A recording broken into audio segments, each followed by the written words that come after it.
ZipRecruiter is a proud sponsor of Without Warning podcast. Use code word WOW and search for jobs anytime, anywhere. The Lauren Agee case was hastily closed by authorities, but many questions remain. Come behind the curtain with private investigator Sheila Wysocki as she uncovers the truth about what happened to Lauren. This is Without Warning. Warning. The following episode contains details about sexual violence and elements that are graphic in nature.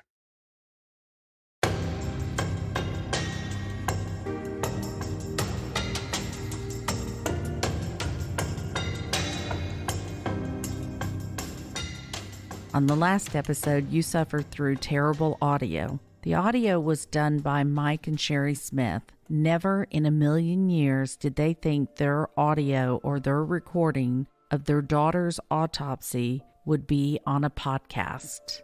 The only way Lauren has gotten any justice is through this podcast.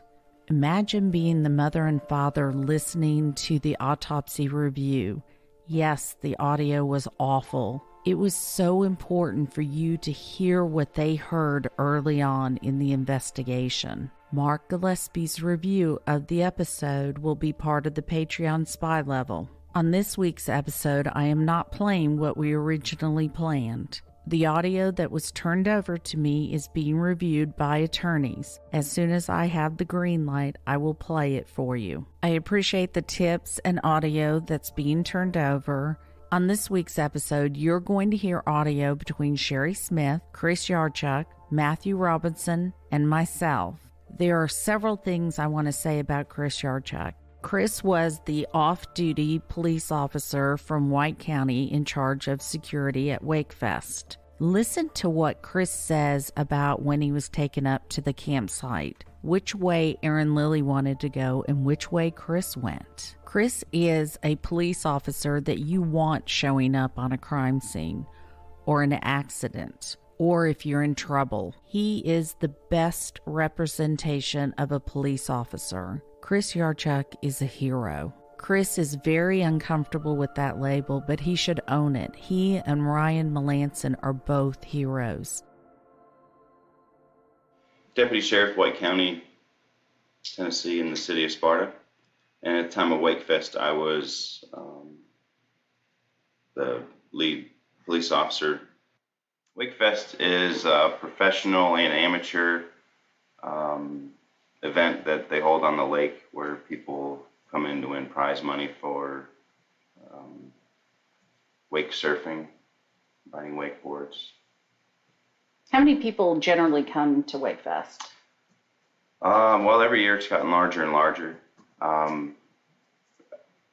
We started out, it was, 1,000, a couple thousand, now 5,000. I mean, it's getting bigger, and next year we're projecting 8,000 to 10,000 people to show up.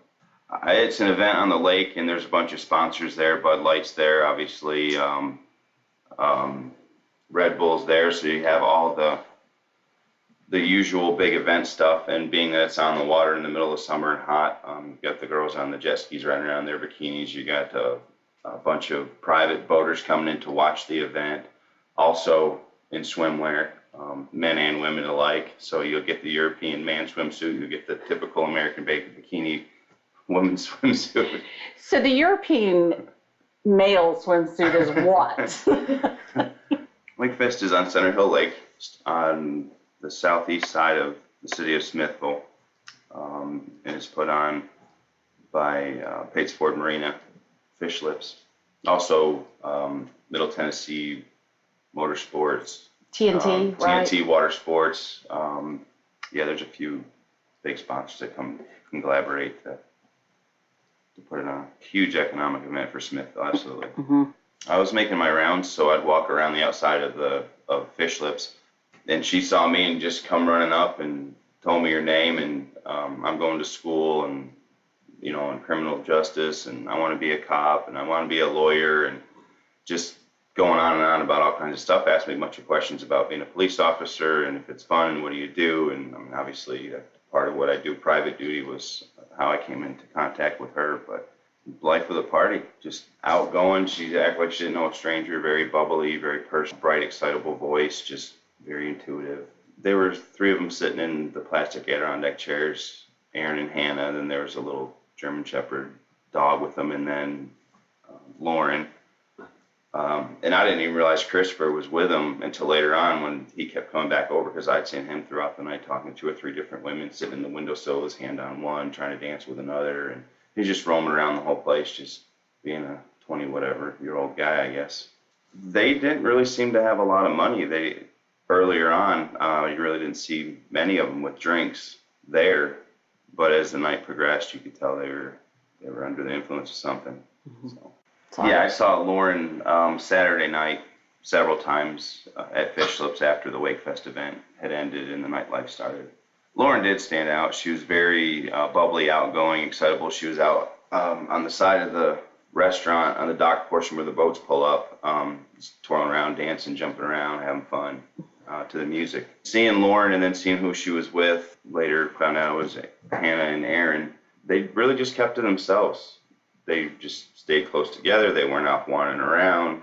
They weren't apparently social. They were just sitting there between themselves talking with their German Shepherd puppy, and Lauren was off to the side and kind of just wandering back and forth and watching the band and dancing on the dock, and Chris was wandering around perusing. Chris did in my mind just because of the fact that I saw him with multiple people, multiple women, and just wandering around between different girls, holding hands with this one, rubbing legs with that one, trying to dance with this other one. So to me, that I was just kind of like, well, it's a small place. Everybody's going to see what you're doing. I mean, you're not really doing yourself any favors, but being security and it's a business, they're there to make money. So when you have people come in like Hannah and Aaron, and they're sitting out back, taking up chairs, not purchasing beers, they're in line of the band, which is probably 20 yards away at most. My thing is, hey, we want our paying customers to be in the chairs and get the spots and see the things. But being that it's at a marina and people can just pull in on their boats and listen, I mean, I had Chris describe what he saw when he came upon Lauren's scene. From a distance, you saw bright pink and black, and upon getting closer, pink shorts and a black shirt, sleeveless, like a tank top, and she was at the water line from her bottom to top of her head. She was at the surface. So the coroner is a master diver, and he's a friend of my husband's. So what he said to us when he first examined her body was, he said, wow, she must have gone really, really deep to be in cold water because her body was so preserved. You see where I'm going with this? How long do you think she was actually in the water? The last time I saw her was 2 o'clock, and it was 14 or 15 hours later when I saw her. I believe that she was probably in the water no more than, I think they moved her, and I think that they did it with as much darkness as they had available to them. So depending, I mean, it anywhere, I would say from dusk, an hour before dusk, so anywhere between, I would say 5 to 7 in the morning, but with as much darkness as they had available. So I would say immediately, but. Well, Aaron, there are witnesses that he left Wakefest by himself to go back earlier in the afternoon on Sunday. Is there a possibility that they had maybe stored Lauren's body and then he just put her in the water? Because she doesn't even look waterlogged. No. Okay, I mean, and there's no predatory bites. You know, when you have like catfish and fish and, you know, there was nothing. Yeah, and that would be. If she was in the water 12, 15 hours, wouldn't there have been marks on her body, especially if this was a fishing hole? The type of fish that were back in there, I mean, back in that, I just don't see it unless it's 2 to 3 days, where I've seen it before, where before a person has floated up even, their skin will start to peel, the body will start putting off a smell or a scent in the water, which triggers a bite or a response from fish to. But you saw her body. It did not look like it had been in the water for 15 hours. No, it didn't. Okay. No. And you have seen a body that's been in the water for multiple hours. Oh yeah, and days. And days. Yeah. So you have experience. Yeah, I've seen multiple bodies that have been in the water for anywhere from a few hours up to a few days. And depending on how deep the water is, the temperature of the water, the body builds up gases. So when the body builds up enough gases to be neutrally buoyant or buoyant, and at that time the body starts to rise. So then the closer you get to the surface, the warmer the water is, the more gases build up rapidly, and then you float.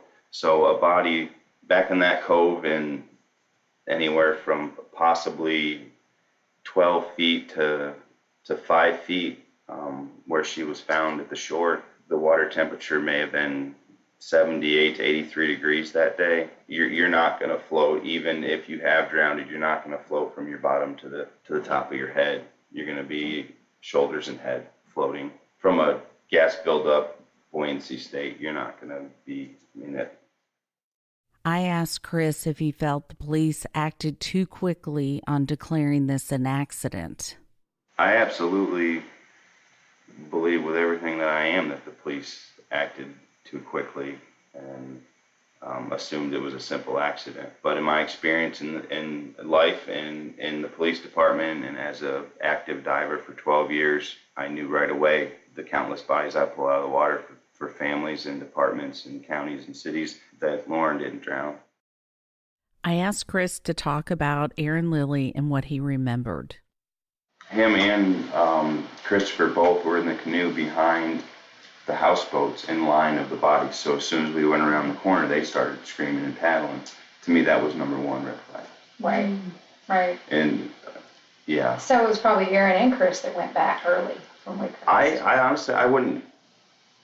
The tarps that they had there would draw so much attention if it was the blue tarp somewhere down below. If anything, if they did move the body down and put it in the woods somewhere, they probably would have just brushed it in or cooked leaves over it or something. But it's so secluded back there that you could just toss something behind a stump or a log and right. no one would know the difference. No, I've never seen anybody back in there walking around right. that far back in the cove, or even hardly even to fish back in there. One thing you said about the cove, though, that's a good place to place a body, don't you think? Oh, absolutely. It's out of line of sight from the marina. It's out of line of sight from normal boat traffic, excluding someone putting in just further west and north of the marina.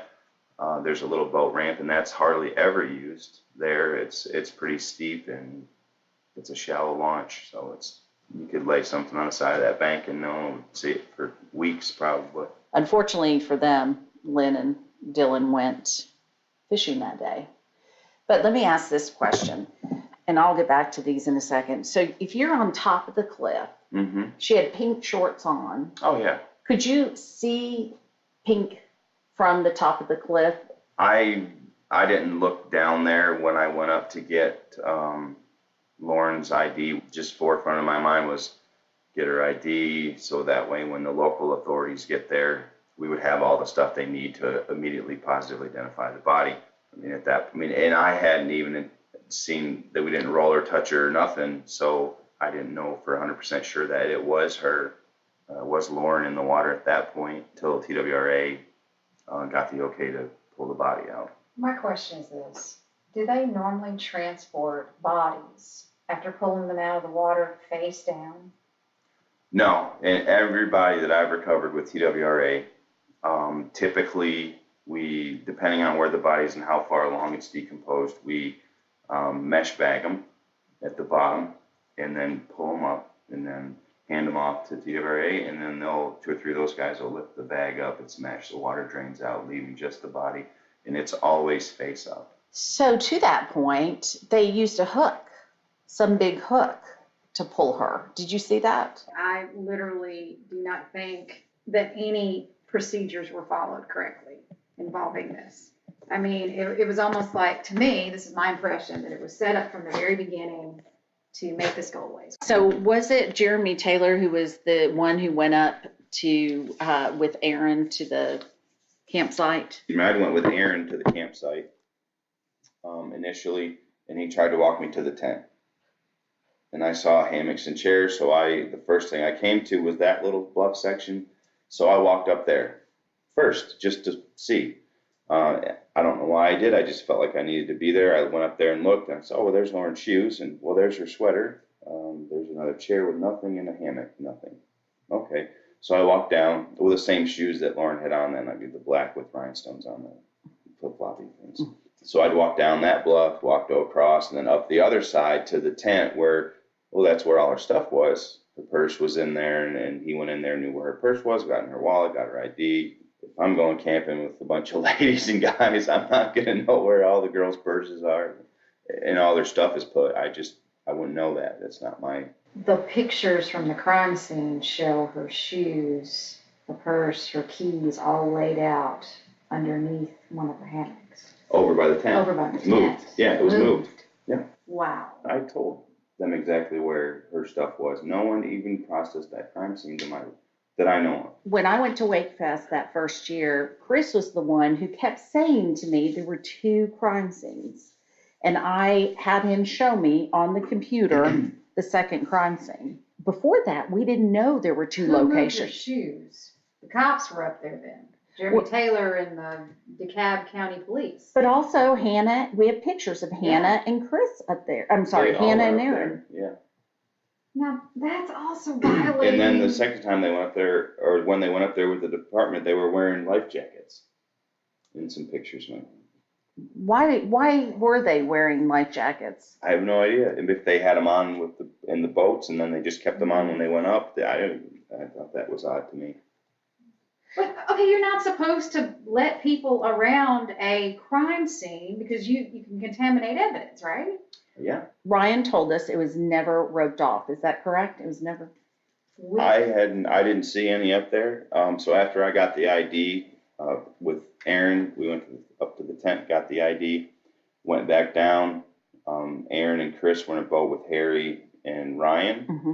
And I had a TWA officer take me to Hannah immediately, and that's when I audio taped my iPhone, our conversation on the front of the houseboat. Okay, to that point, this is a side note. Deanna always wondered why you were playing on your phone. She didn't know you taped it. Well, what I was doing was I was pretending to be texting and stuff, right, and being nonchalant with Hannah so she didn't feel intimidated by me. That way she would speak more freely, I felt. And she did. She did. Yes. Daily Harvest has come on board to sponsor Without Warning. My travel schedule is so busy, I am in town for 3 hours, enough time to shower, repack, and get back to the airport. Exactly what happened 2 weeks ago. I flew into town, went to my home. I had enough time to do the Daily Harvest oat bowl. I was able to walk in the door, add almond milk into the container, pour that into a saucepan. In 6 minutes, I had oats, fruit, superfoods, and spices. Everything that I needed in order to sustain me until the next day. I was able to eat it on the way to the airport, and when I got onto the plane, I was full and ready to go. Go to daily-harvest.com and enter promo code WOW to get 3 cups free in your first box. That's promo code WOW for 3 free Daily Harvest cups at daily-harvest.com. daily-harvest.com. Everything stays fresh in your freezer until you're ready to eat it. Choose from more than 50 nourishing options for any time of day. Ready to blend smoothies, savory harvest bowls, soups, and more. Each single serving cup takes 1 step to prepare. Just add water or milk to a smoothie or heat up a harvest bowl.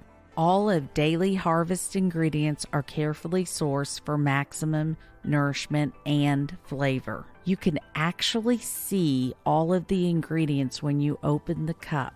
Daily Harvest is the easiest, most delicious way to load up on fruits and vegetables first thing in the morning, before bed, and anytime in between. Go to daily-harvest.com and enter promo code WOW to get 3 cups free in your first box. An officer on a scene, you discover a body. At that point, is it a crime scene? Or even if you feel that it's an accident, is it a crime scene at that point? Even if I don't find a body and there's something reported, It is a crime scene until I prove it differently. Everything's a crime scene until it's proven not. That way, if it was and I didn't treat it that way, I contaminated stuff, I messed stuff up, I failed somebody. Would you say that's 101 police work? Absolutely 101. Like day one stuff? That's what I was, yes. The Ronald Foreman, OJ stuff, I mean, all the big cases in the headlines where the police walk in and mess everything up. So in our department, and me as a person, I don't want a family to have to go through that. So I typically will stay back and just observe, look, see, smell, make mental notes, point, and, get the area taped off. And then when lead investigators show up, I tell them this is what I saw, smelled, tasted, looked at, what the wind blew in my face, whatever, whatever you have available to you in your senses. So at that point, you move in carefully, taking notice of things that are out of place, or maybe even not out of place, but just where they are. You take pictures all the way in, you take pictures all the way out, because the pictures are, in most of the times, are where you're going to see the things that you missed. And you're the guy on the scene, the first guy, yes, working sir. in the capacity as an off-duty officer, working security. Correct. Are you responsible for?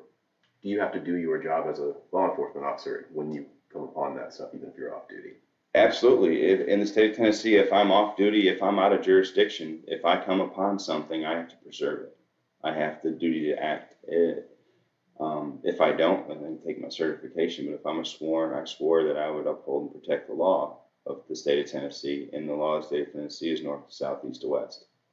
And when other officers when these guys show up, do you then have to defer to them? Yeah, so if something is found in a crime, an incident, something I've observed or seen, or we call in local law enforcement, then when they arrive, it's their jurisdiction and they take over. Offer them as information, an opinion. It's up to them what they do with it. I don't have a So say. that group of guys that comes in, I don't know how many officers show up. Probably up close to 5 officers were there. And then you have also Tennessee Wildlife Resource Agency came in on their boats, TWRA, because they were in the area anyway for Wake Fest. I think we had 3 boats come in from TWRA. I mean, the total there must have been at least 10 law enforcement officials in that capacity on scene. How many were on the bluff? After you were done, you initially went up there. I'm wondering how many DeKalb County deputies were up there. That'd be a great question for Ryan Melanson, because at that point I was with a TWA officer with him. Okay. Because if he saw her stuff in the second campsite, Why was it moved? why was in the police file pictures, it's all laid out neatly. Well, and another thing is too, did they even go to the first set of chairs and hammocks, or did they just follow Kristen and Aaron right to the tent where there was nothing? Where they were leading Because them if away. Hannah's saying, oh, well, Chris and Hannah were in his hammock, well, that's where her shoes were. There's where a second chair was. There is a single hammock. Right. And if you're with someone, you're not going to be right outside of a tent spending time. So I mean, I didn't even, like, she had a blue, short, yellowy flower. Never came back. Like, and I never even saw that at the campsite. Because to me, I'm like, well, that's what I last saw her in. Where is it here somewhere? And I never did. What was the last thing you saw Lauren in? She had black flip-flops with clear rhinestone gems, apparently on the straps for the toes, and the blue sundress kind of thing. The first articles of clothing that I recognized walking up to the campsite were Lauren's shoes, the black flip-flops with the rhinestones, and then zip-up sweater that she had on, hoodie that she had with her that night. Shoes were in front of the chair, placed like she just slipped them off, and then the sweater was placed over the back of the chair, and could already moved on to where the tent was. So in the purpose of retrieving the ID, I went over there where he was, which was a pretty good hike down, an elevation down to the flat, and then hike up again to the next elevation. Where the tent was set up, and there was also a couple more hammocks and chairs.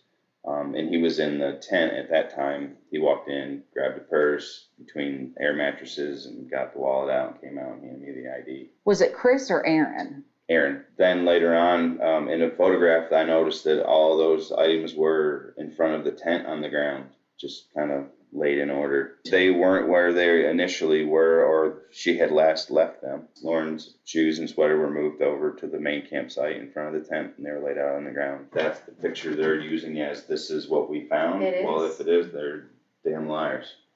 Yeah, that's what they're saying. And Hannah got up in the morning and said she saw her shoes, her purse, and her stuff laid out right below the hammock. We had her testimony. No, absolutely not. Because it was, 5 in the afternoon?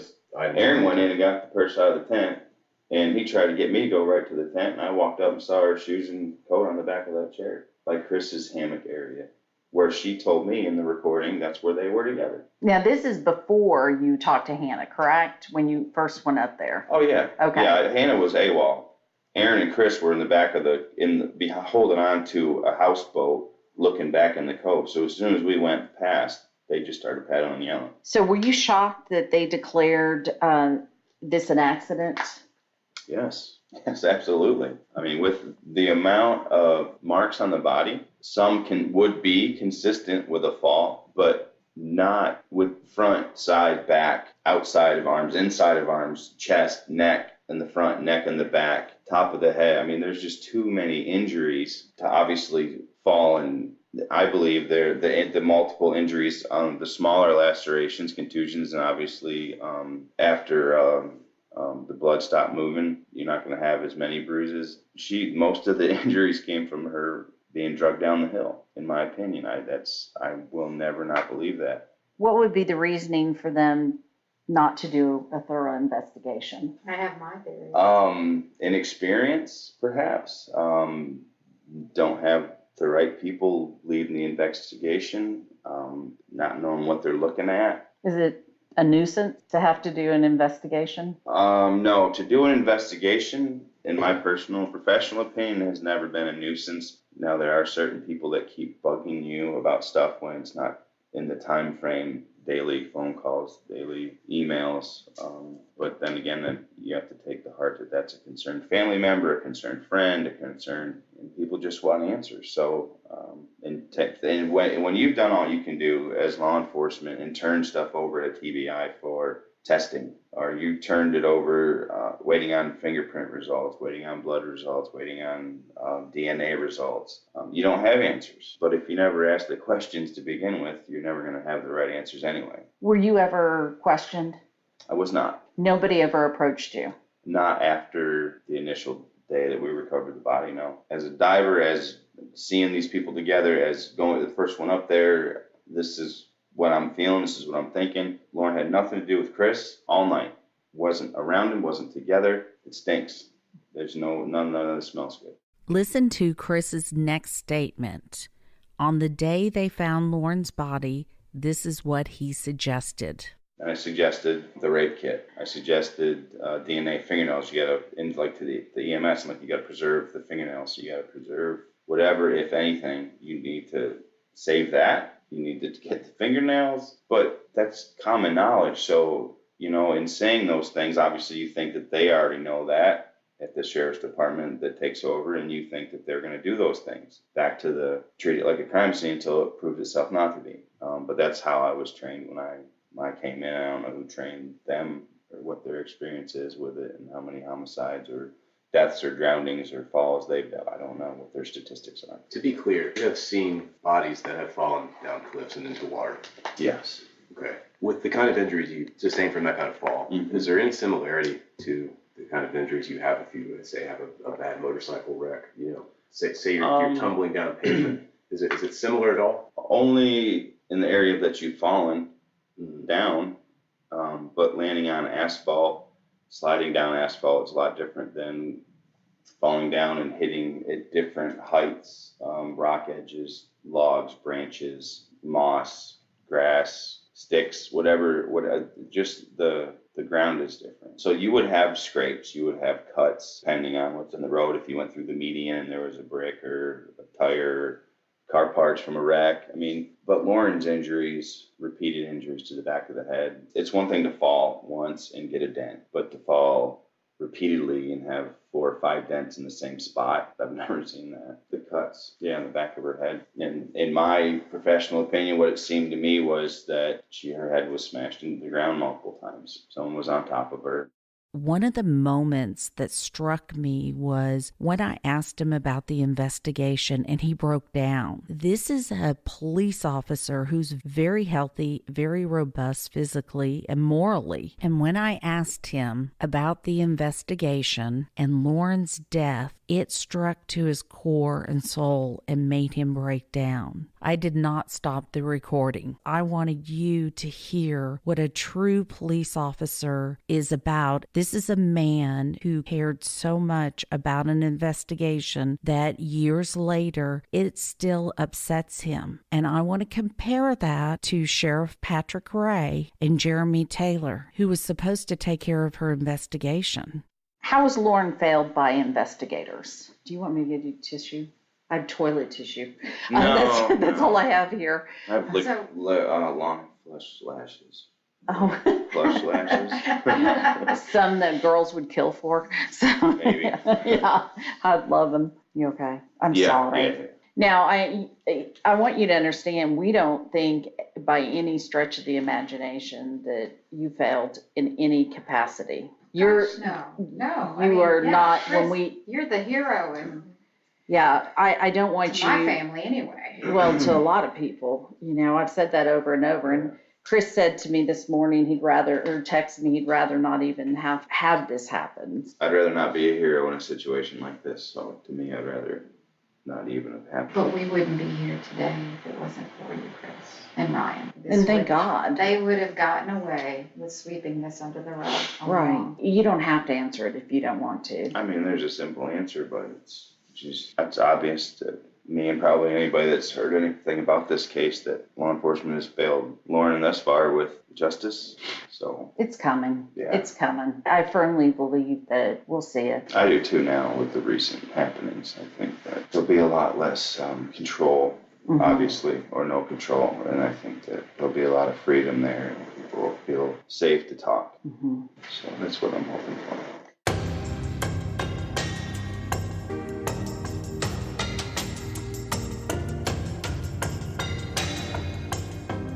On the next episode, I'll continue my conversation with Chris Yarchuck. As always, I want to thank you all for listening to the podcast, supporting the sponsors, and especially helping with the case. Once again, I want to thank Resonate Recording for bailing me out and getting my podcast out on time. Lauren's family gives their full permission for any and all details to be shared in hope that the truth will come out. If you know anything at all, call 1-888-599-0008 or email tips@SheilaWysocki.com.